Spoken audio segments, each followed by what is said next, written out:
बहू, तुम्हारे पिताश्री और चिमनाबाई को संदिग्ध अवस्था में हमने अपनी आंखों से देखा है।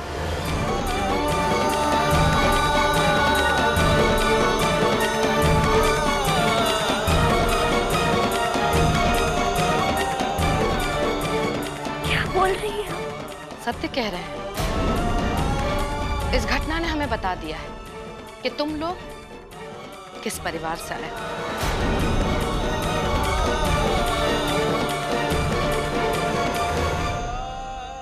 इसलिए अब तुम्हारे बारे में जो भी निर्णय लेना होगा, रावबा जब लौट कर आएगा वो खुद ही लेगा। बहू, अब तुम्हारे और रावबा के संबंध को कोई नहीं बचा सकता।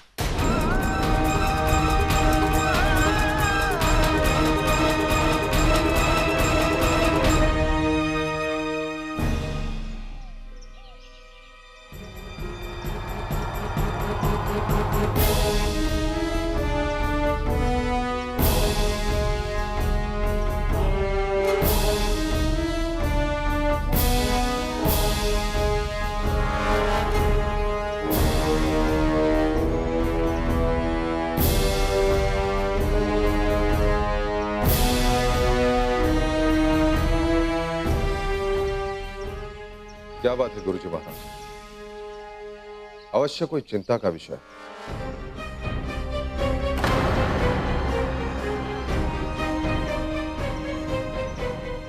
कृपया निसंकोच बताएं।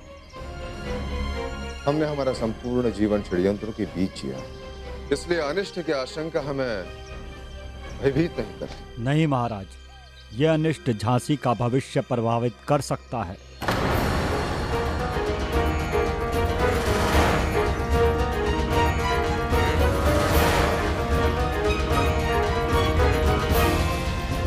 महाराज, शनि का प्रकोप आप और महारानी के मध्य अलगाव की स्थिति उत्पन्न कर रहा है।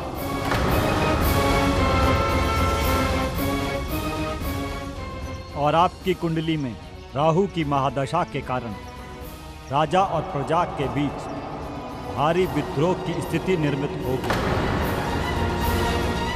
इसमें महारानी के अनिष्ट की भी आशंका है।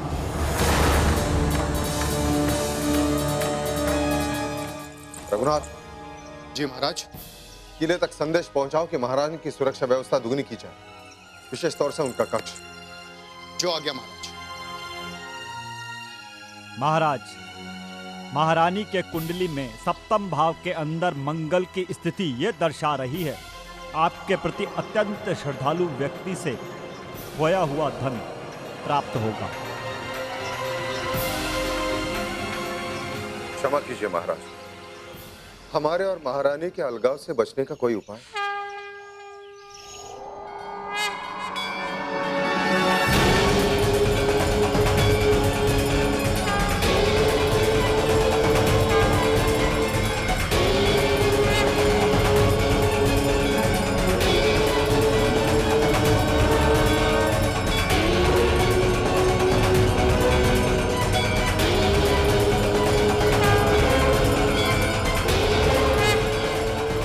सर्वशक्तिमान के सामने हर जीव नतमस्तक है।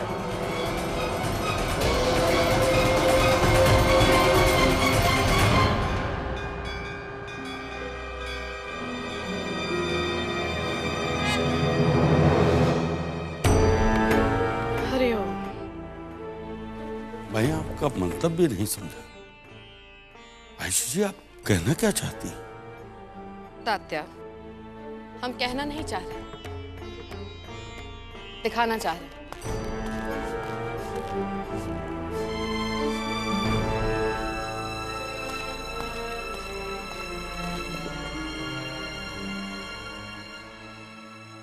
ये तो हमारी महारानी जी की कुंडली है। जी, इसी कुंडली को विलक्षण विलक्षण कहकर आपने रावबा को विवश कर दिया था मणिकर्णिका से विवाह करने के लिए।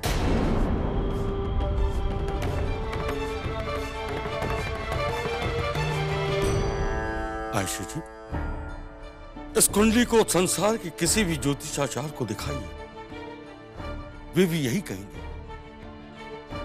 क्षमा कीजिएगा आयशा जी, हमें आश्चर्य इस बात का हो रहा है कि आपको इस कुंडली में ऐसी क्या चीज दिख गई जो आप शंकित हो रही हैं? हम नहीं, कुंडली की स्वामिनी शंका उत्पन्न कर रही है। तात्या, यदि कुंडली इतनी विलक्षण है तो चरित्र भी तो विलक्षण होना चाहिए। अवश्य आयश्री जी, अवश्य। मैंने केवल कुंडली ही नहीं देखी, बल्कि महारानी लक्ष्मीबाई के चरित्र के ऐसे ऐसे विलक्षण दृश्य देखे जिन्हें आप देख ले तो इस विषय पर गदगद भाव से चर्चा करते। हमें विलक्षण नहीं, अशिष्ट, असभ्य और स्वार्थी दिखाई दी। तात्या, ऐसे गुण तो साधारण स्त्री को लांछित कर देते हैं, और ये तो झांसी की महारानी है। क्षमा कीजिएगा आयशा,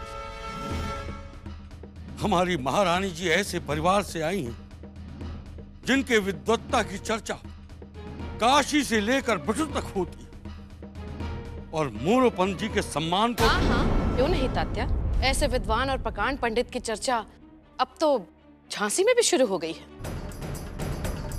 आपने नहीं सुना? आप जरा दुर्गाबाई बाड़ा जाकर देखिए तो सही, वहां की प्रजा तुम्हें बता देगी कि कितने विद्वान और चरित्रवान हैं आपके मोरोपंत जी। असंभव, असंभव आयशा जी, अवश्य ही आपको किसी ने भ्रमित किया है। मोरोपंत जी के चरित्र पर उंगली उठाना तो आयशा जी, स्वयं महाराज ने मोरोपंत जी की विद्वत्ता से प्रभावित होकर दरबार में उन्हें मंत्री पद देने की बात कही।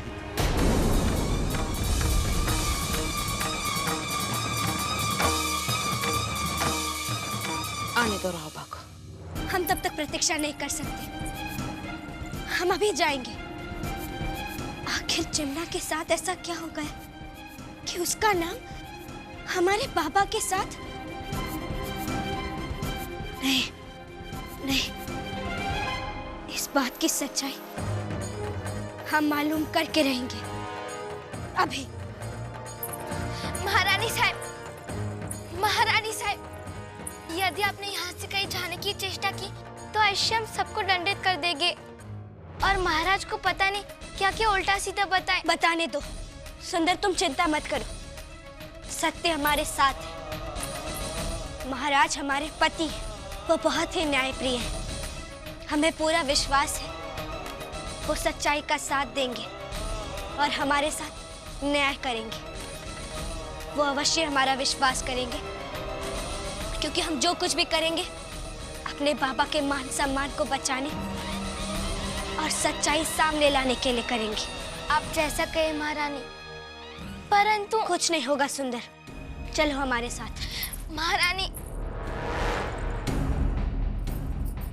सुंदर, ये हमारा आदेश है। चलिए महारानी साहब, अब कुछ भी हो, परंतु कैसे? किसी ने आपको देख लिया तो?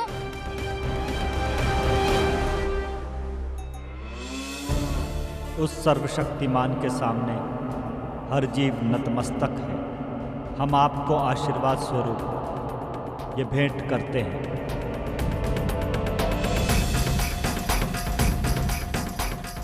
मुझे पूर्ण विश्वास है ये अभिमंत्रित सिंदूर आपके और महारानी के बीच अटूट संबंध बनाने में सहायक होगा।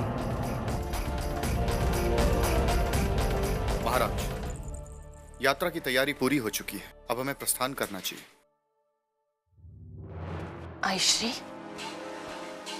आयश्री, हमें पूरा विश्वास है हमारी महारानी की कुंडली के साथ अवश्य कोई छेड़छाड़ हुई है। क्या कह रही हो तुम? कुंडली के साथ छेड़छाड़?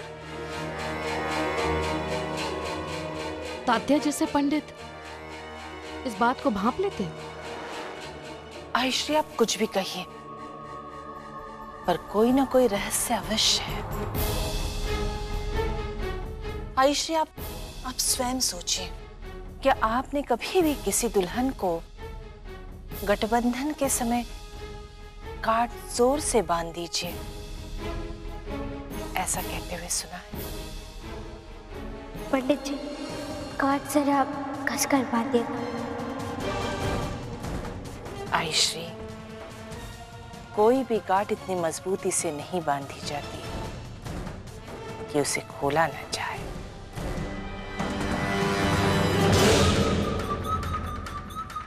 आयश्री, कई खेल धन के बल पर भी खेले जाते हैं। अवश्य मोरपन जी ने तात्या जी की झोली स्वर्ण मुद्राओं से भर दी होगी, और फिर कुंडली के ग्रहों की स्थिति को बदलने में कितना समय लगता है आयश्री? और इस बात को तो सभी जानते हैं, मणिकर्णिका स्वतंत्र विचारों वाली लड़की है। उस पर अंकुश लगाना इतना आसान नहीं जितना आप समझती हैं आयश्री। चुप रहो जानकी। अब तुम यशोधरा को शिक्षा दोगी, हमें सिखाओगी सब कुछ? इस महल में जो कुछ भी हो रहा है, कुछ भी हमारी दृष्टि से छुपा नहीं है। और हाँ, जब भी हमसे बात करो सावधानी से किया करो।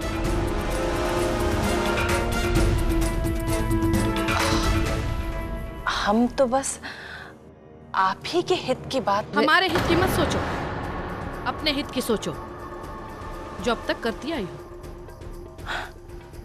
आपने हमारे प्रति एक धारणा बना रखी है, हम उसे नहीं बदल सकते। आज्ञा दीजिए।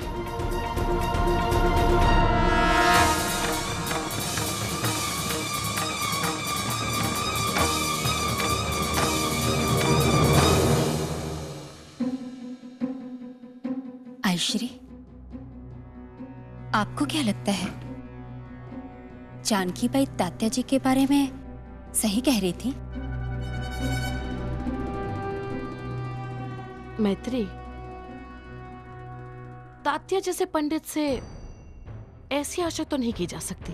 जी आयश्री, महल में कई लोगों से सुना है कि रानी लक्ष्मीबाई की कुंडली अत्यंत विलक्षण है। चाहे ये संबंध कुंडली की वजह से हुआ हो या राजनीतिक व्यवस्था की वजह से, हमारे और हमारे रावबा के बीच जो संबंध है, उसके बीच कोई भी दरार नहीं डाल सकता, चाहे वो उसकी पत्नी ही क्यों ना हो। परंतु आयश्री, ऐसे कैसे हो सकता है? महारानी साहिबा तो यही रहती है। अवश्य रहती है, अवश्य रहती है, परंतु उसकी अलहड़ता हमारे लिए समस्या बनती जा रही है। अब जब रावबा लौट कर आएगा, तभी यह निर्णय लिया जाएगा कि झांसी की रानी महारानी लक्ष्मीबाई जब तक झांसी को उत्तराधिकारी देने के योग्य नहीं हो जाती, तब तक उसे अपने मायके में ही रहना होगा।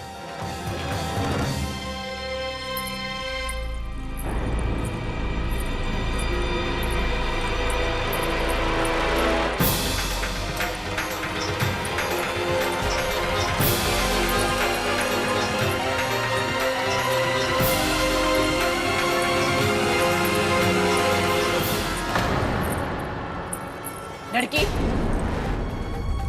देख कर नहीं चल सकती क्या? क्षमा कर दीजिएगा।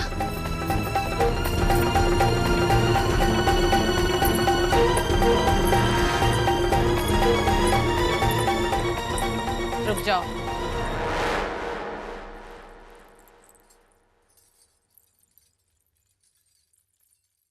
इसने घूंघट की ओढ़ रखा है। नहीं नहीं जी जी, वो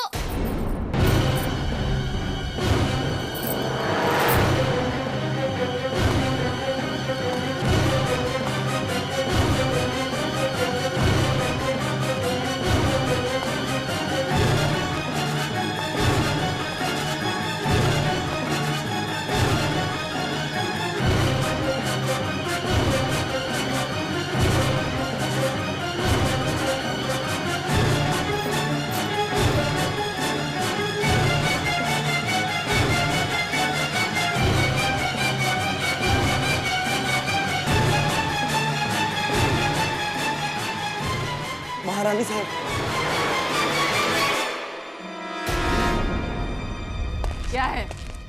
जी इधर आइए, आपसे जरूरी बात करनी है।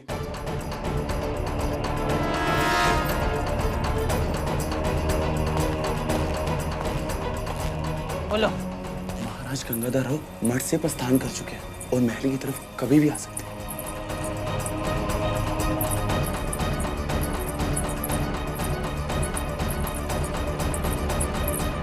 रुक जाओ रानी लक्ष्मीबाई, जब तक रावबा लौट कर वापस नहीं आ जाता तब तक तुम अपने कक्ष में ही रहोगे।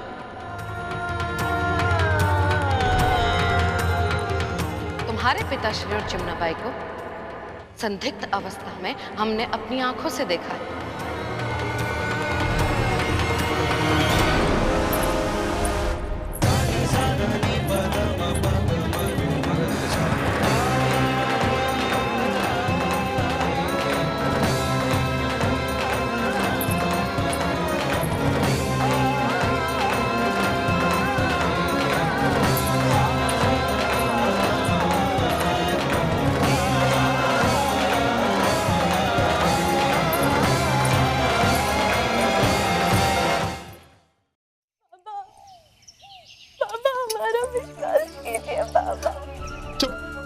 लक्ष्मी, मेरा सारा मान सम्मान मिट्टी मिला के रख दिया। भगवान, नहीं बाबा, बाबा हम आपको कैसे समझाएं बाबा? समझा नहीं, जाके चुल्लू भर पानी में डूब मर। नहीं बाबा, चाहे तो आप मुझे मार डालिए बाबा, परंतु अपनी बेटी पे संदेह मत कीजिए बाबा। संदेह? अरे अपनी आंखों से देखा है तुझे। बाबा नहीं बाबा, वो मैं महारानी साहब के आदेश अनुसार उनके पिताजी के लिए भोजन लेकर देती बाबा। तू रात में गई थी, पूरी रात? नहीं बाबा, आपकी कसम बाबा, हमें हमारी आई की कसम बाबा, हमने सिर्फ एक लड्डू खाया था, फिर पता नहीं हमें क्या हुआ। सच कह रहे हैं बाबा। लड्डू? बाबा ये जरूर कोई बड़ा षड्यंत्र है। हमारी बातों से तो ऐसा ही लगता है। मैं अगर विश्वास कर भी लूं तो दुनिया नहीं मानेगी। किस किस को सफाई देता फिर? मैं आज तेरे कारण महल गया था, परंतु अब भरे दरबार में महाराज और महारानी से अपने परिवार के प्रतिष्ठा के प्रति न्याय मांगूंगा, जो उन्हें देना पड़ेगा।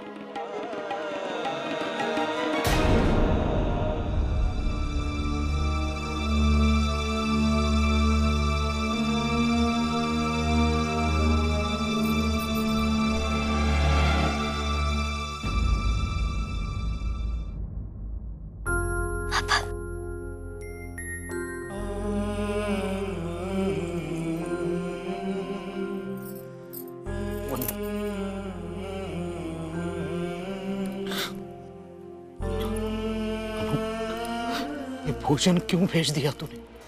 पापा, क्या तू नहीं जानती कि कोई भी पिता अपनी पुत्री के घर का भोजन नहीं लेता? तेरा दोष तो नहीं है इसमें।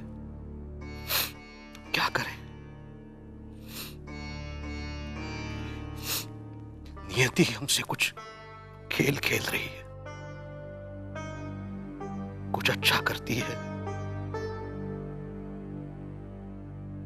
बुरा हो जाता है। लेकिन पापा बताइए तो क्या हुआ? क्या बताऊं? तुमने ये भोजन भेजा,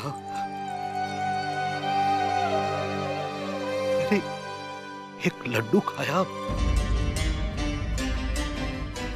उसके बाद कुछ याद नहीं।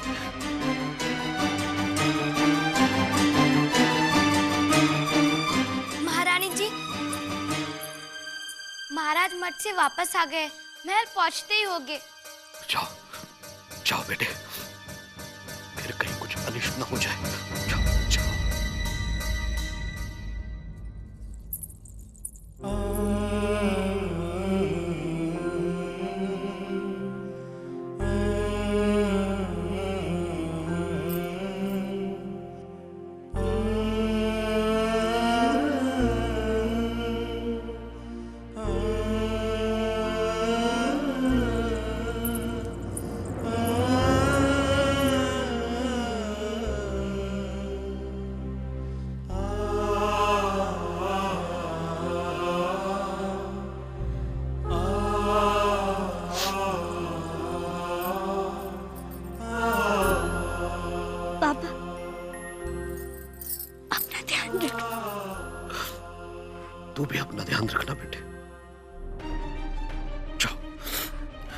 किसी ने देख लिया तो अनर्थ हो जाएगा।